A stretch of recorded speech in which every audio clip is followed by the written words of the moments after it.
Thank you. Hello everyone, I hope you're enjoying the fair today on our final day of Art Nordic 2021. We are ready for our next art talk. I'm here on stage with Victor. Vxmadsen. Can you hear me? And now I'll leave the stage and Victor will entertain. No, I'll stay.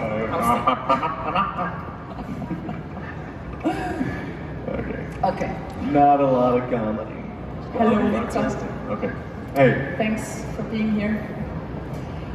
Oh. Okay. So, Victor. Pleasure to be here, by the way. And you're on stand number? 134. 134. Yes. Okay. So, Victor, I'm born in Jutland. I'm 100% Danish. Okay. Pale, blonde, born in Denmark. Sorry to hear that. Even more blonde. Yeah. Pale, born in Denmark. Yep. So why are we having this art talk in English? Now that's a great question, isn't it? Yeah. Could you just tell us about that? Because you asked for it, right? Okay. Controversy lining up. Okay, so I think Danish is a language that is very great for Danes.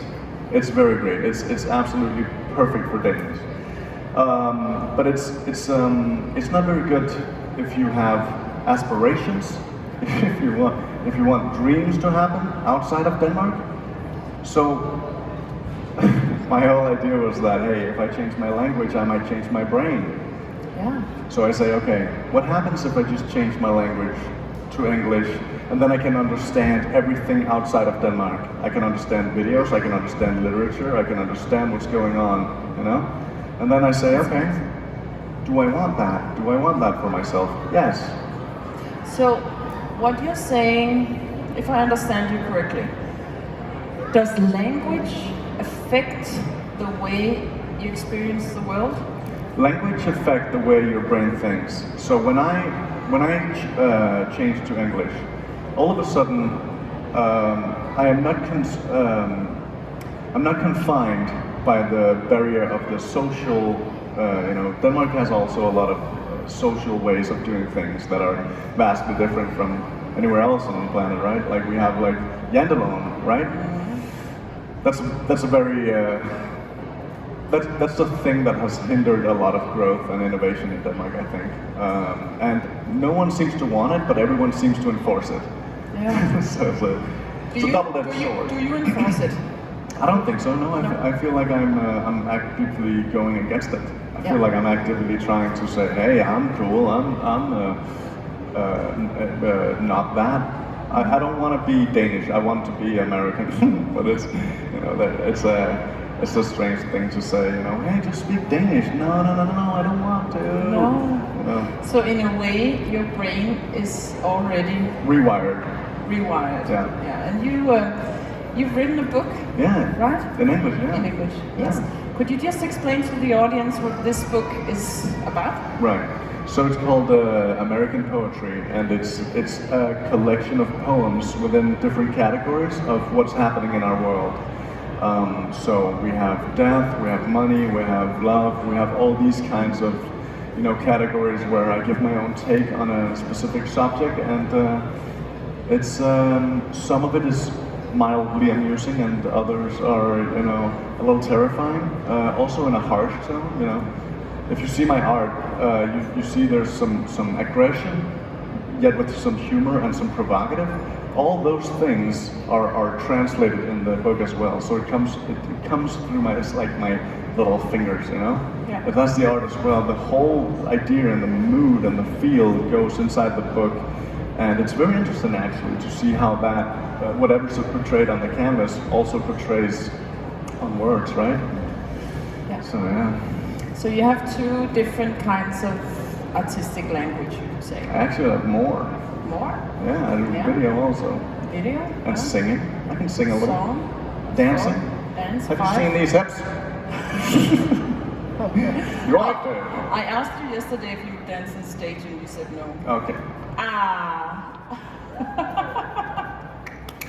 Have you seen music? There's a button here. Okay. There's a little bit of fun on the side, you know? And now that brings me to my next question, right? Because we spoke yesterday about your art. We had a long conversation after the fair closed. You read to me from your new book, which I was very grateful for. Nice. And I want to ask you, are you an artist or an entertainer? And that's an unfair question, I know, but I am still asking it. Let me think about that for a second.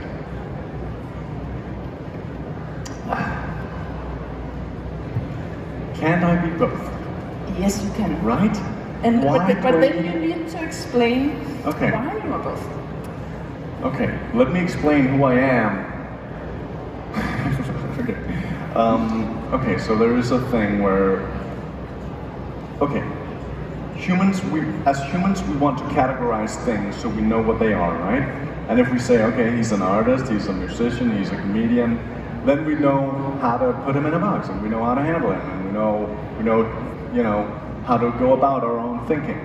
But what happens if I want to do more than that? What happens if I want to be on multiple lanes at the same time? What happens if I also want to write, direct, movie, acting, painting, all these things, right? Can't I be all of it? Can't it just be Vxmadsen, the most amazing guy alive? Can't it be that?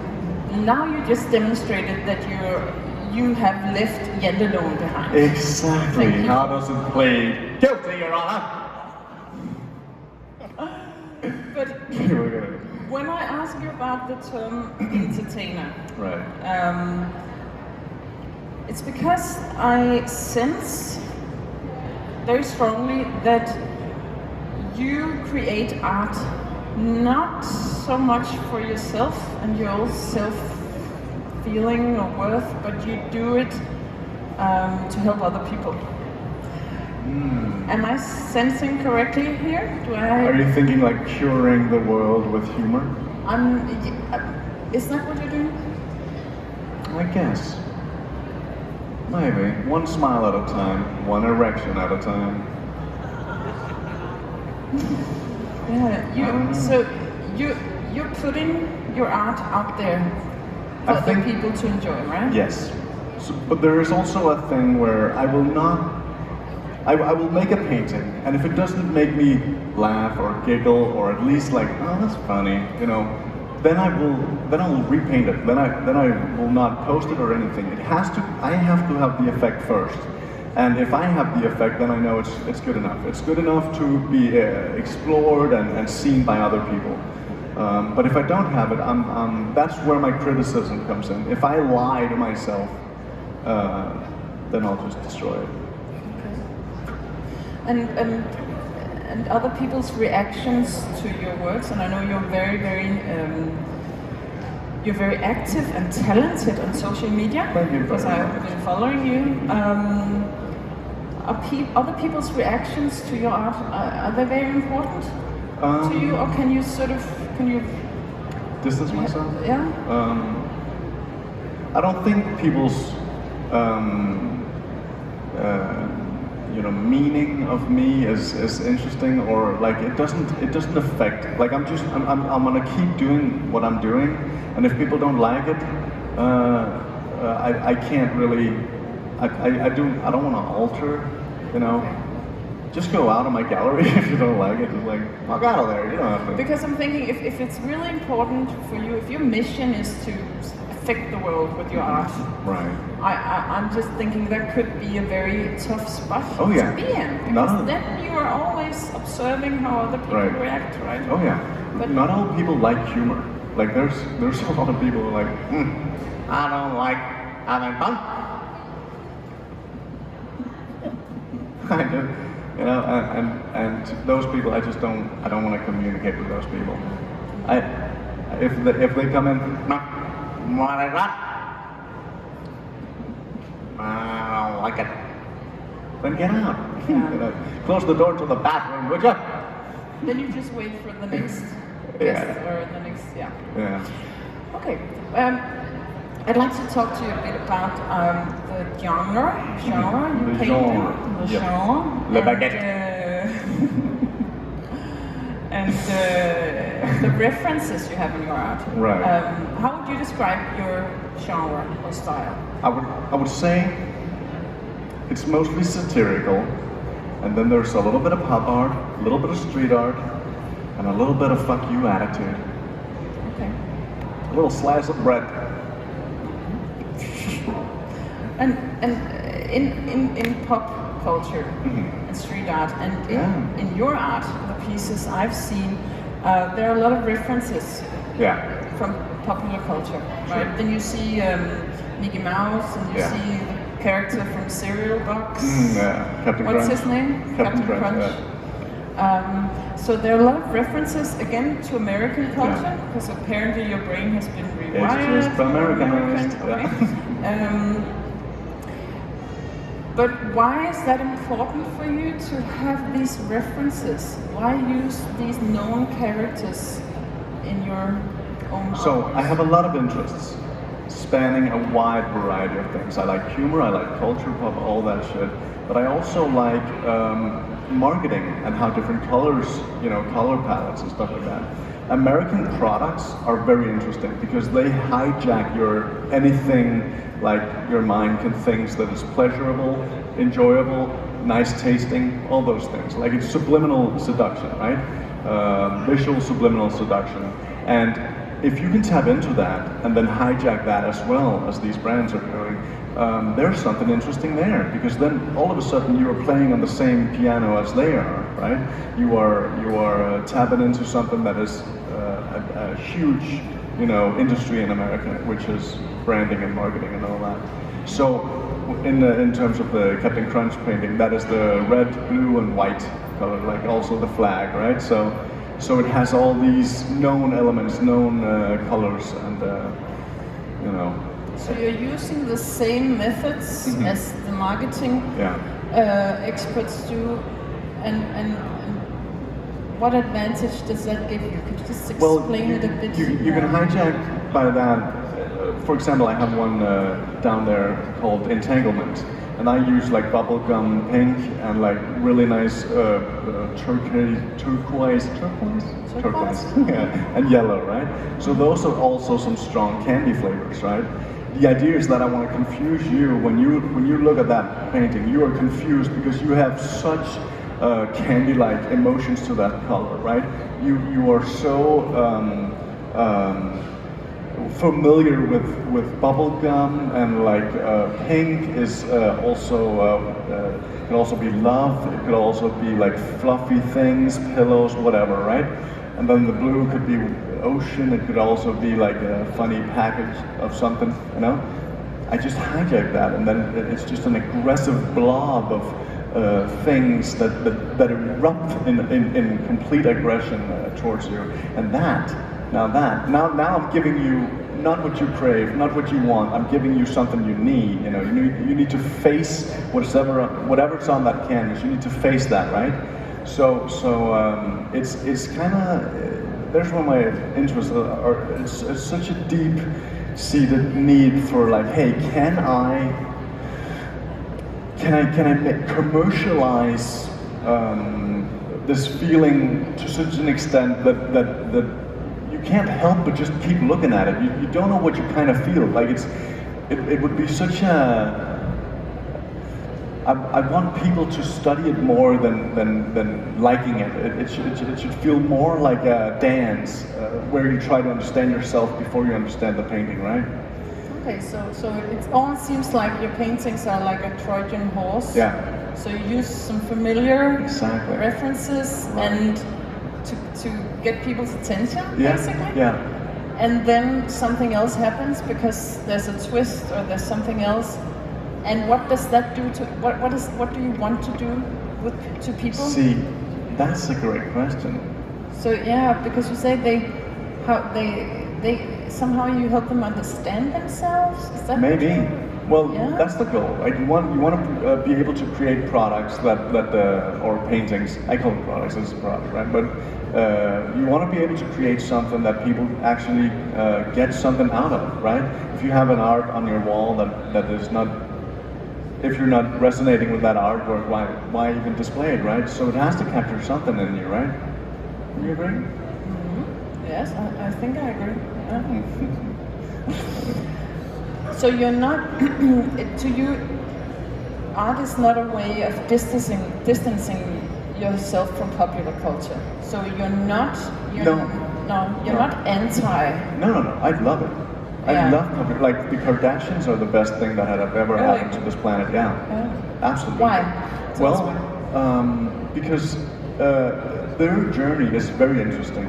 The fact that she was like Kim, I heard she was like, whenever someone got a nail salon or hair done, she would like be immediately there in those shops getting that done. So she would put herself with those people in those situations. So she would hijack people's familiarity with her, right? So she would just put herself in the places where people was all the time. And then there's also the paparazzi. They were already there, so they just it's such a wild way of self-promoting yourself, self-serving yourself.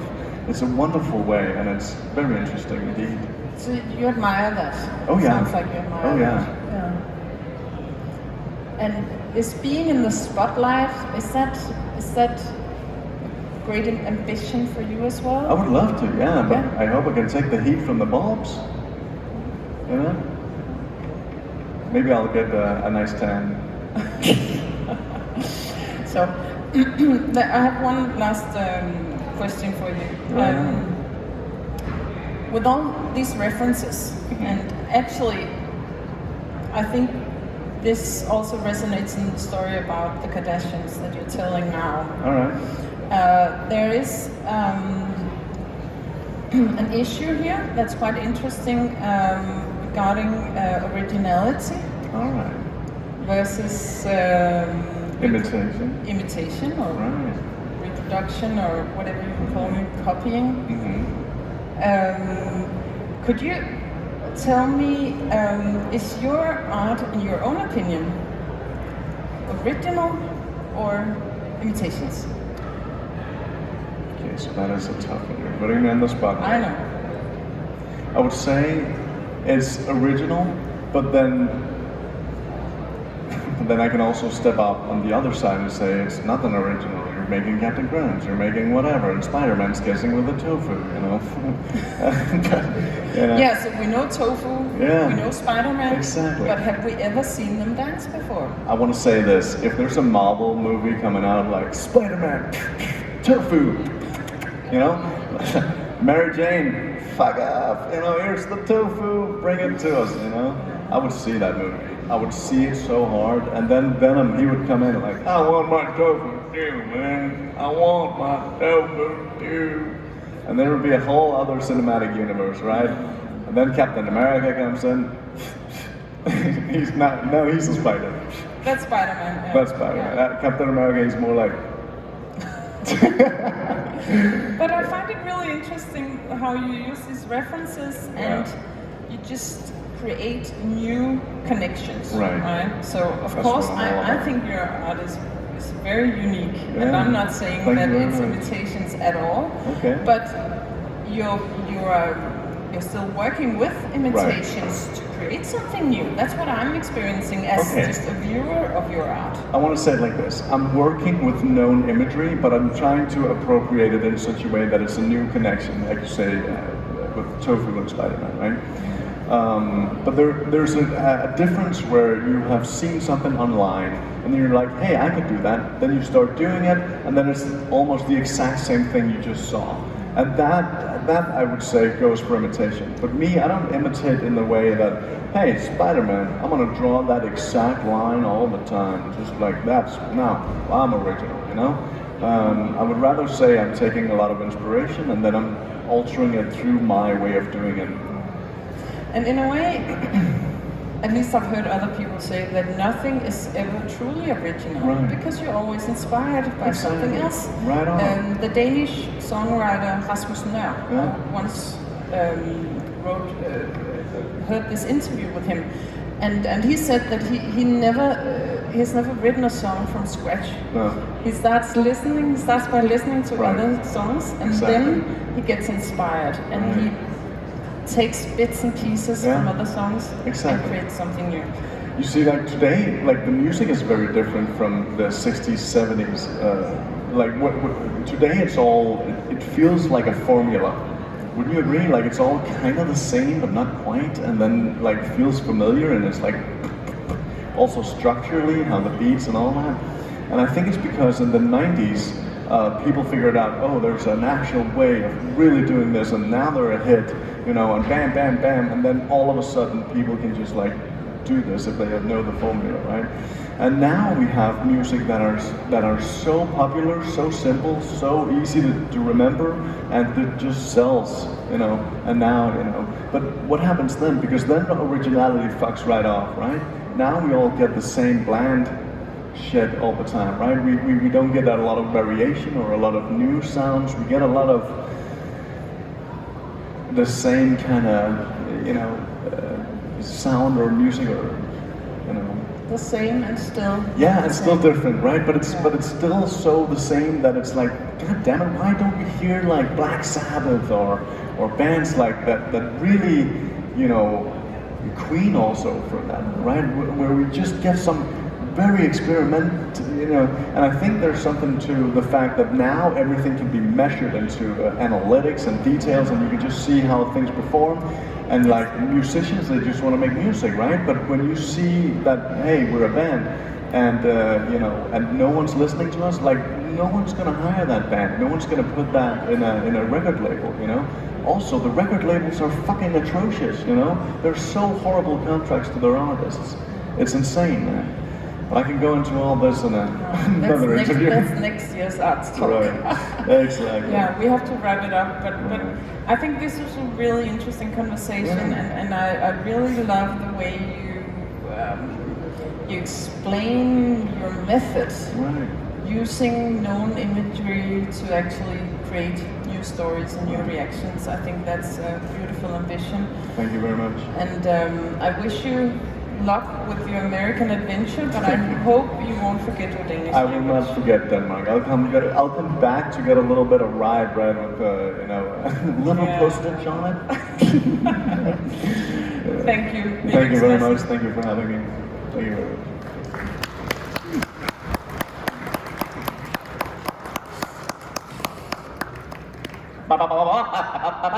Okay. Sorry. Okay, go ahead. So still.